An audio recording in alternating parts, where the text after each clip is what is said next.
Hello everyone, I welcome you all to my channel mechanical major. Basic info की series में friend नया video आप लोग के लिए आ गया है। टाइटल आप लोग देख सकते हैं regarding the salary of SSC JE. Title मैंने इसलिए दिया हुआ है फ्रेंड्स बिकॉज इससे पहले एक मेरा वीडियो आया था जिसमें मैंने आफ्टर 5th इंक्रीमेंट जो आप लोगों को सैलरी एज ऑन डेट जो भी जेईस को मिल रही है उसका डिटेल मैंने आप लोगों से शेयर किया था। वो पूरा एक ब्रेकडाउन आपको बताया था कि किस तरीके से और कौन कौन सी चीज़ों में ऐड ऑन होकर आपकी ओवरऑल सैलरी बनती है।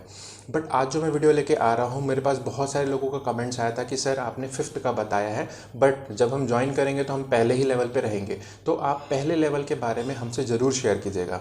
तो आज का वीडियो फ्रेंड्स उन्हीं पे बेस्ड है जिन्होंने क्वेरीज की थी कि sir after just joining of the SSC JE अगर हम किसी डिपार्टमेंट में ज्वाइन करते हैं तो हमको कितनी सैलरी मिलेगी, क्या क्या एडिशनल चीज़ें हमको मिलती हैं और किस तरीके से ओवरऑल इन हैंड हमको सैलरी हमको हाथ में मिलेगी, वो कितना होगा उसका टोटल आप ज़रूर बताइएगा। तो वीडियो को फ्रेंड्स लास्ट तक देखिएगा। जिनको भी सैलरी से रिलेटेड इन्फॉर्मेशन चाहिए, चैनल पे नए हैं तो चैनल को सब्सक्राइब जरूर कर लीजिएगा बिकॉज ऐसे इन्फॉर्मेटिव वीडियोस मैं हमेशा आप लोगों के लिए प्रिपेयर करते रहता हूँ। तो स्टार्ट करते हैं और मूव करते हैं हम अपने कंप्यूटर स्क्रीन पर जहाँ पे मैं आप लोगों को एक ब्रेकडाउन डिटेल बताने वाला हूँ किस तरीके से आप लोगों को सैलरी मिलेगी और क्या क्या चीज़ें उसमें एड ऑन्स होती हैं। तो चलिए मूव करते हैं हम अपने कंप्यूटर स्क्रीन पे।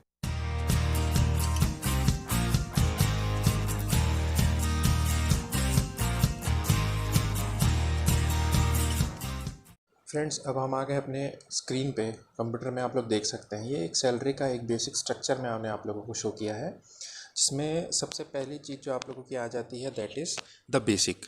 बेसिक अगर आप लोग देखते हैं तो अगर आप लोग एज ए एसएससी जेई अगर आप लोग ज्वाइन करेंगे तो वहाँ पे आपको जो पे मैट्रिक्स है हमारा 7th सीपीसी का 7th सेंट्रल पे कमीशन जिसको हम बोलते हैं उसमें लेवल 6 में आप लोगों को रखा जाएगा। तो पहली चीज़ आपको याद रखना है आपका लेवल 6 है। पे मैट्रिक्स आप लोग देख सकते हैं यहाँ पे मैट्रिक्स में अगर आप लोग देखेंगे तो लेवल 6 में जो मैट्रिक्स का लेवल है वो फर्स्ट सेल में आपको रखा जाएगा, मतलब लेवल 6 एंड मैट्रिक्स सेल जो अगर हम बोलते हैं मैट्रिक्स सेल जो रहेगा आप लोगों का वो फर्स्ट सेल में रहेगा। That means the first place में आप लोगों को प्लेस किया जाएगा। तो उसके हिसाब से देखा जाए तो जो ज्वाइनिंग लेटर भी आप लोगों को मिलेगा उसमें क्लियर कट लिखा रहेगा कि the individual will be paid, मगर जितना इसका मतलब यह है कि आप लोगों को जो पेमेंट मिलेगी वो 7 सीपीसी की बेसिस में जो बेसिक है आप लोगों का वो रह जाएगा 35,400 का। ठीक है, तो आप लोगों का बेसिक हो गया 35,400। डियरनेस अलाउंस में बता दो फ्रेंड्स ये क्या होता है जिसको हम शॉर्ट में डीए बोलते हैं। ये डीए होता है जो जनरली डिपेंडिंग अपॉन महंगाई भत्ता जिसको हम हिंदी में बोलें तो महंगाई भत्ता वो चीज़ होती है कि ये जो है ये डिसाइडिंग फैक्टर रहता है कि पर्टिकुलर 6 महीने में साल में 2 बार हमारा डीए रिवाइज होता है। ठीक है, ये जो फैक्टर आप लोग देख रहे हैं ये होगा ट्वाइस अ ईयर। तो जिसका डिक्लेरेशन जनरली आप लोगों का मार्च के मंथ में और इधर सितंबर वाले मंथ में जनरली किया जाता है, और बाकी मंथ का जैसे मार्च में है तो जनवरी से लेके जून तक का ये डिसाइडर रहेगा। उसके बाद जुलाई से लेके दिसंबर तक का आप लोगों का ये सितंबर वाला जो भी क्वार्टर में जितना भी डीए बनता है वो आप लोग को शो किया जाएगा। तो इस डीए महंगाई भत्ते में क्या होता है एट प्रेजेंट अगर मैं देखूँ तो ये चल रहा है आप लोगों का 17%। अब ये परसेंट होगा तो किसका होगा, this is the 17% of the basic. ठीक है, तो अगर इसको हम कैलकुलेट करें ओवरऑल मैं आप लोग को बता दूं, अगर मैं कैलकुलेट करता हूं इसको 35,400 का अगर मैं एट प्रेजेंट के हिसाब से 17% कैलकुलेट कर दूं तो वो बनता है आप लोगों का 6018 का। ठीक है, तो ये हो गया आपका 6018। बहुत लोग पूछ रहे थे सर कि बेसिक क्या होता है डीए क्या होता है, तो बेसिक ये जो चीज़ है आपकी ये आपके पे मैट्रिक्स में आपको ज्वाइनिंग में दिखा दिया जाएगा।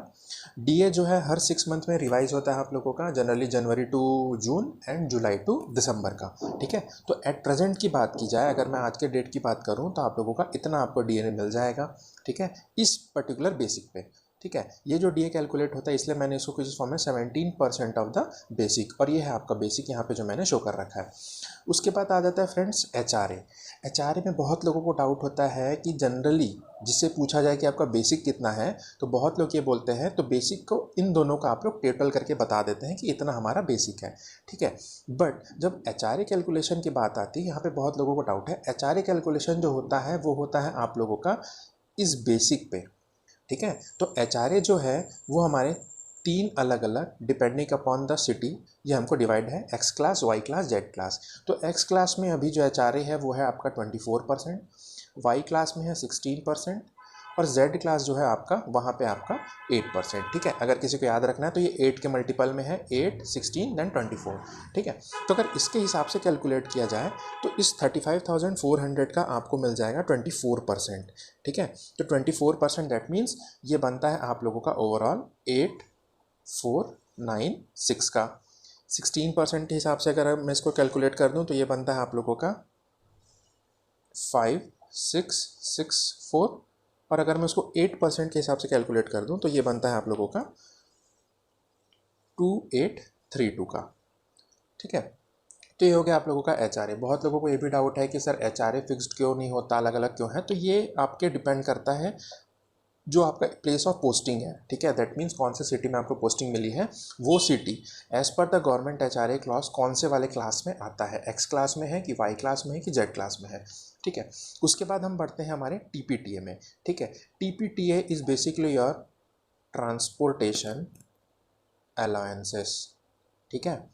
ट्रांसपोर्टेशन अलाउंस जो होता है आप लोगों का, वो भी आप लोगों का क्या दिया हुआ है एज पर 7 CPC, वो है आप लोगों का 1800 प्लस DA।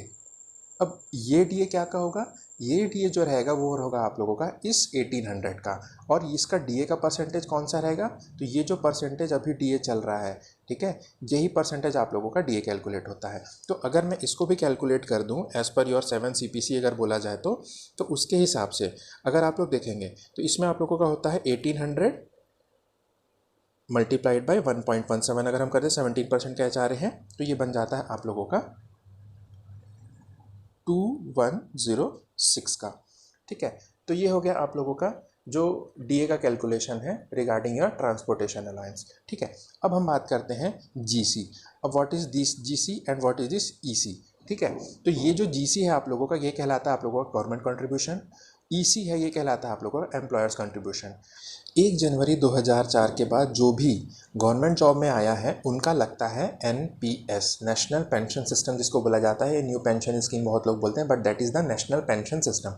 इस पर भी एक वीडियो मेरा आ गया फ्रेंड्स, अगर जिसको देखना है NPS में क्या चीज़ें होती हैं और कैसा हमारा NPS सिस्टम बना हुआ है, आई बटन में आपको लिंक अवेलेबल हो जाएगा, वहाँ जाके आप लोग देख सकते हैं। डिस्क्रिप्शन बॉक्स में भी आप लोग को NPS का लिंक मैं अवेलेबल करवा दूंगा। चलिए, तो यहाँ पे जो GC है एंड EC है वो मैं आप लोग को बता दूँ फ्रेंड्स। एम्प्लॉयर्स कंट्रीब्यूशन जो रहता है वो रहता है 10% ऑफ द बेसिक, ठीक है। अब शायद आप लोगों को बेसिक को सब क्लियर हो गया होगा, मैं बता दूं EC जो है आप लोगों का वो होता है 10% ऑफ द बेसिक, ठीक है। तो अगर हम कैलकुलेट करें 35,400 में अगर मैं बता दूं तो सिंपल एक फिगर हमारे पास आ जाता है 3540 का, ठीक है। अब बात आती है GC की।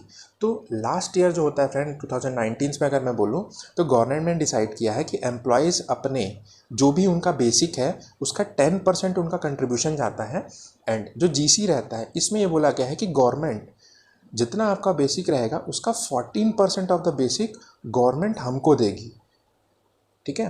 तो ये अगर मैं कैलकुलेट कर दूं आप लोगों का 3540 पे अगर मैं 14% निकाल लूँ तो ये बन जाता है आप लोगों का 4956 का, ठीक है। तो ये जो दो फिगर आप लोग देख रहे हैं ये दो फिगर आपकी सैलरी से रिड्यूस होता है, ठीक है। This is basically the deduction, ठीक है। तो ये दो चीज़ आप लोगों की रिड्यूस हो गई। अब नेक्स्ट आ जाता है CGHS का, ठीक है। तो अब ये CGHS क्या है, ये है आपका central government health scheme. That means अगर आपने CGHS central government health scheme का सर्विस अवेलेबल करवा रहे हो, दैट मीन्स सर्विस जो प्रोवाइड करते हैं सेंट्रल गवर्नमेंट हेल्थ स्कीम के थ्रू, उसमें अगर आप रजिस्टर्ड हो या फैमिली मेम्बर्स आपके रजिस्टर्ड है आपके थ्रू में, तो उसका पर मंथ तो लेवल के हिसाब से है। तो अगर मैं JEES का देखूँ तो वो लेवल 6 के लिए वो अमाउंट है आप लोगों का 450 रुपीज़ पर मंथ, ठीक है। मतलब एक मंथली सैलरी हम कैलकुलेट कर रहे हैं फिर भी 450 रुपीज़ पर मंथ का डिडक्शन होता है, ठीक है। तो वो आपका चले जाता है सेंट्रल गवर्नमेंट हेल्थ स्कीम पे। इसके अलावा एक पॉइंट और है फ्रेंड्स जो मैं आप लोगों को बता दूं, दैट इज CGEIS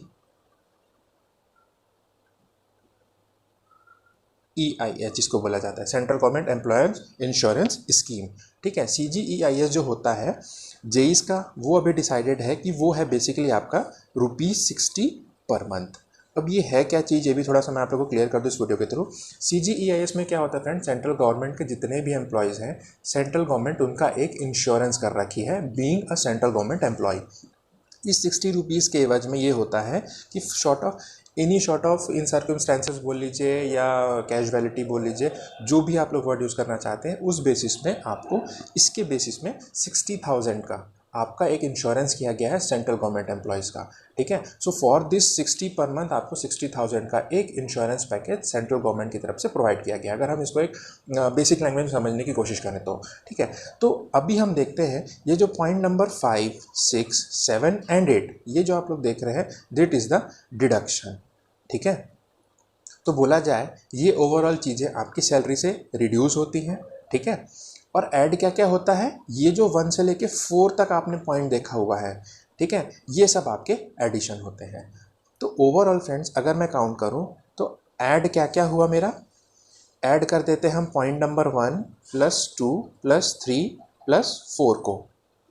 ठीक है, तो अगर मैं इन सभी को ऐड करता हूं तो ऐड करने पे मुझे क्या मिलेगा, 35,400 ये बेसिक हो गया आपका, प्लस 6018 ये आपको बेसिक पे डीए मिल गया, प्लस चलिए हम लेके चलते हैं कि एक वाई क्लास सिटी है जहाँ पे आप रिसाइड करते हैं। ठीक है, आप अपने हिसाब से आप एक्स क्लास का भी कैलकुलेट कर सकते हो, तो हम वाई क्लास का ले लेते हैं, तो 5664 हम इसका ले लेते हैं। ठीक है, 16% of the HR 60% of the basic, plus transportation अगर आप लोग काउंट करते हैं तो 2106। ठीक है, तो ये ओवरऑल बनता है आपका, अगर मैं ऐड में कर दूँ तो ऐड में आप लोगों का आ जाएगा 49,188 का फिगर आपको मिल रहा है।